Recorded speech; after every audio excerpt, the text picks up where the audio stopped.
Muchas gracias, señor presidente. Agradecerle su visita al Estado de México,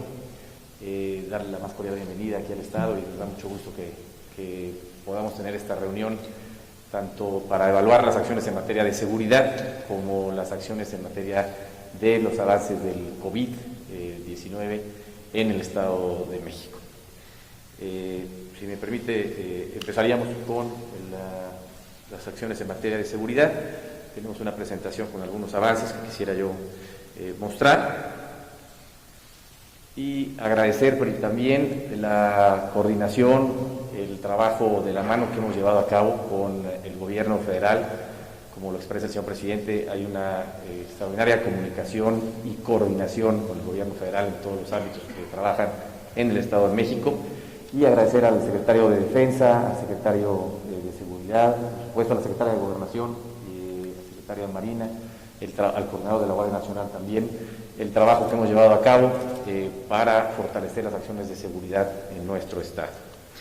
Empezaría con el tema de seguridad. Tenemos una presentación por acá donde tenemos brevemente algunas de las acciones.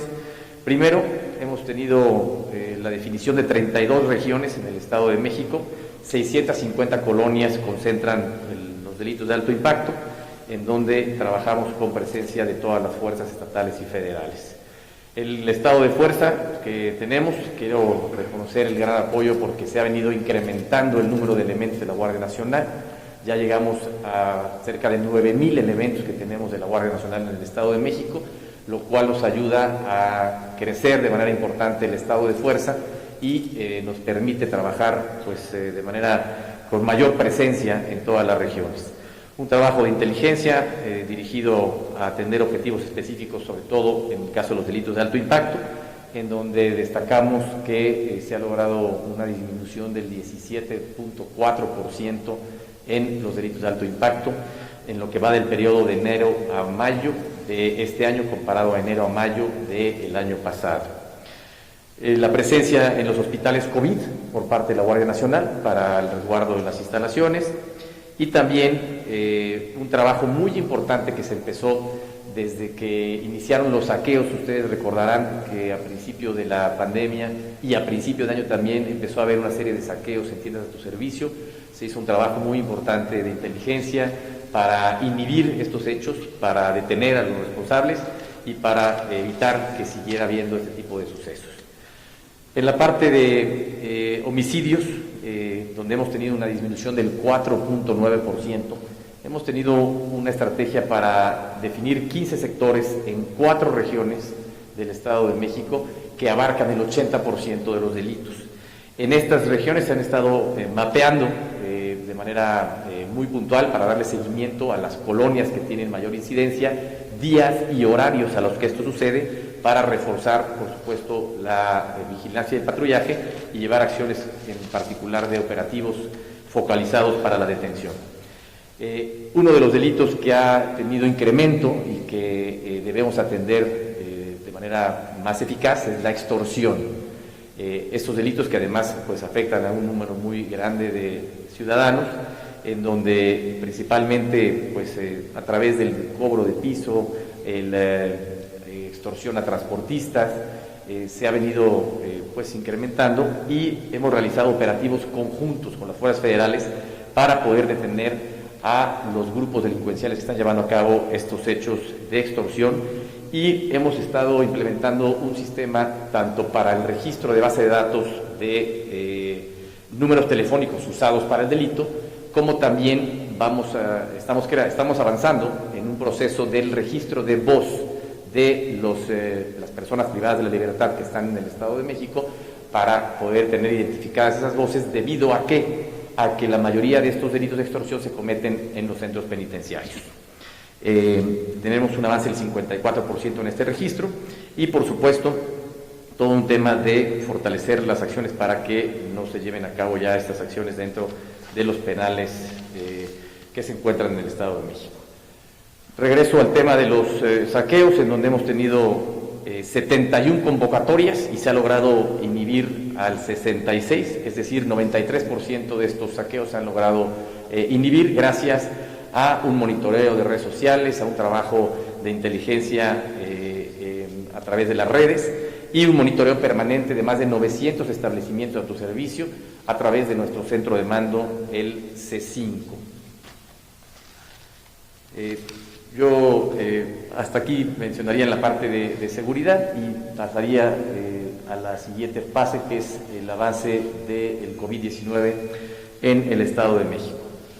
Quisiera empezar haciendo una remembranza de las acciones que se han venido haciendo, porque es importante que tengamos conciencia de que esas acciones que se han venido haciendo nos han ayudado a evitar que la pandemia sea mayor y que la afectación tanto de contagios como de hospitalizados sea mayor de lo que originalmente se había estimado o previsto en el caso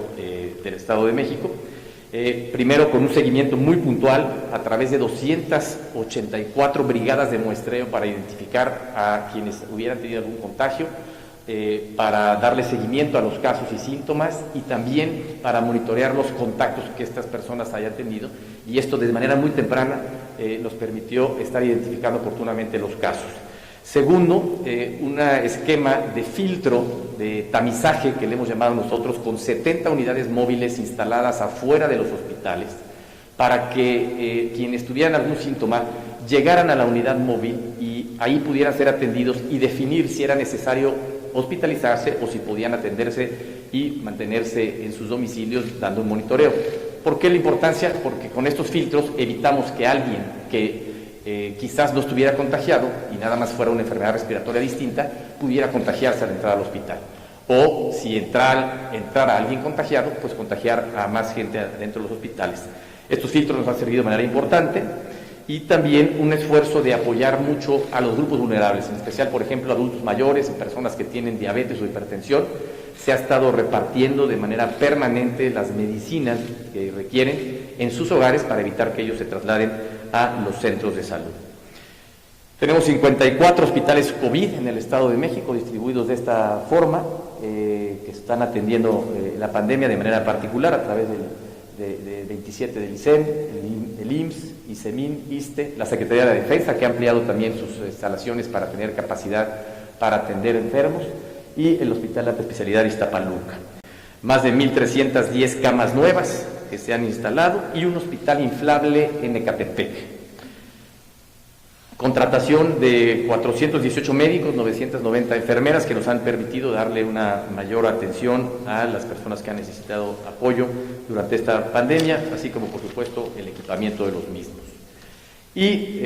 dentro de este esquema de preparación hay 5 instalaciones que se han adaptado para poder tener la disponibilidad si fuera necesario. Hoy en día no se han requerido utilizar porque la capacidad hospitalaria que tenemos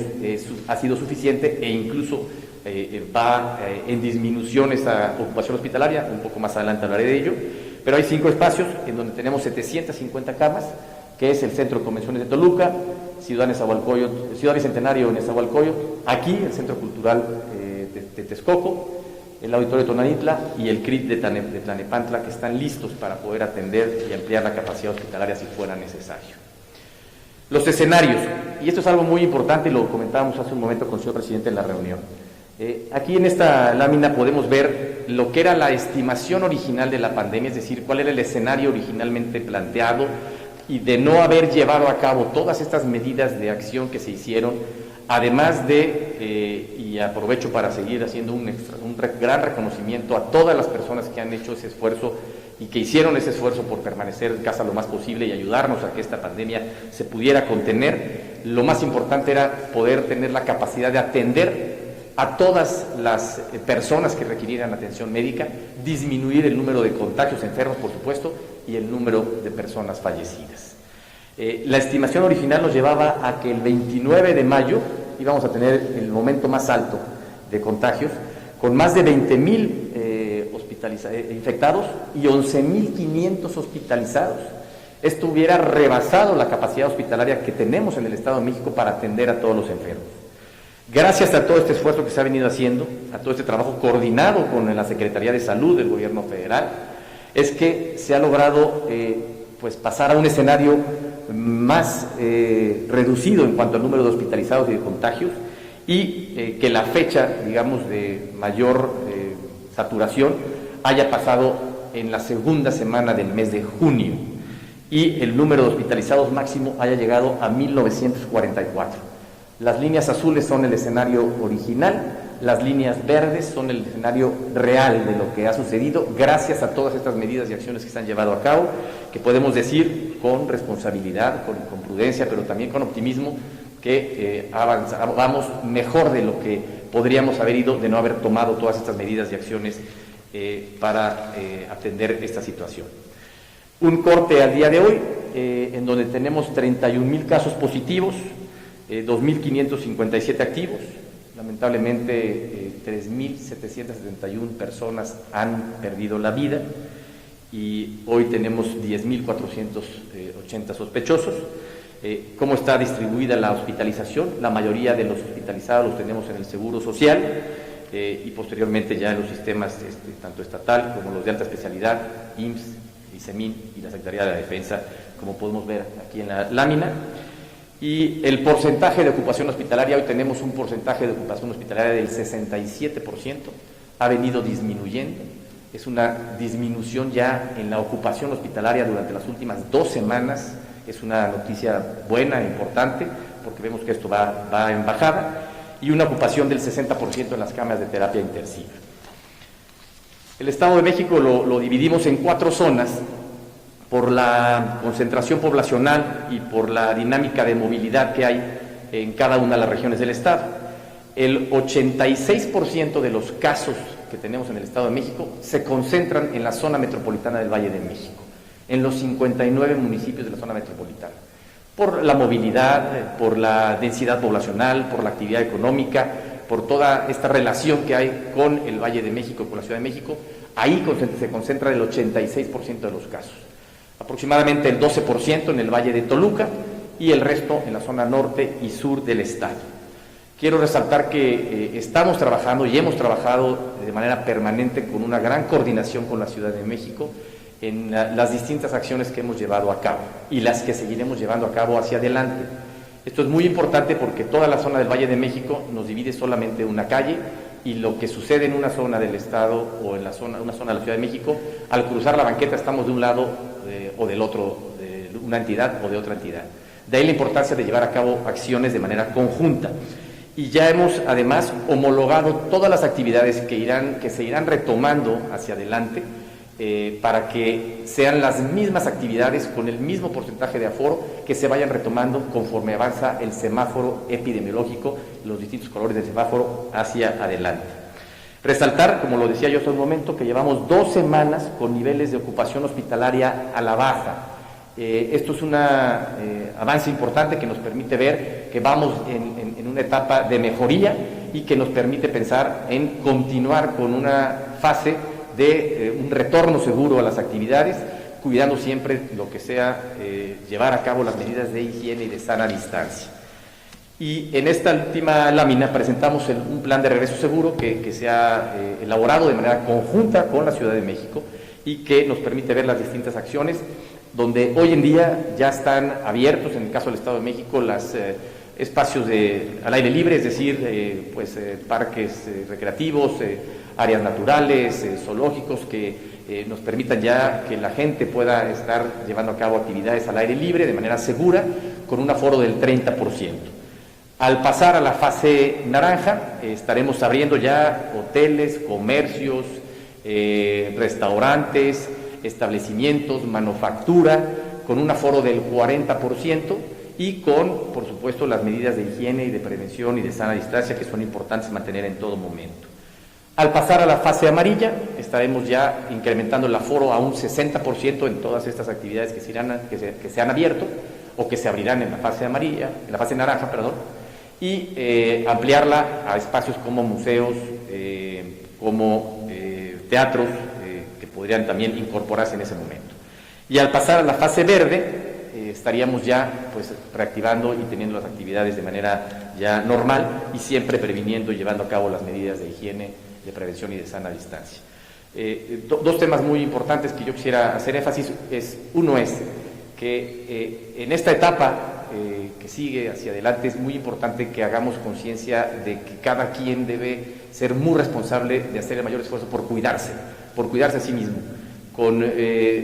temas tan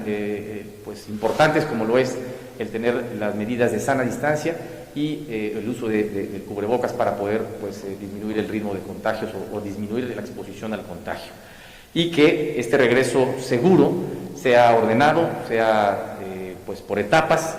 sea planeado y con una gran responsabilidad para que podamos ir avanzando en esta etapa de retorno a las actividades, en donde además se han incorporado más actividades a la fase naranja, pensando en la economía familiar, en donde debemos de pues, darle oportunidad a que se reactiven estas acciones y pues retomar el esfuerzo y el apoyo al crecimiento de la economía familiar. Yo lo dejaría hasta aquí por el momento, agradeciendo nuevamente al señor presidente su presencia en el Estado de México y la gran coordinación y trabajo conjunto que hemos venido llevando a cabo con el Gobierno de México. Muchísimas gracias. Gracias, señor presidente.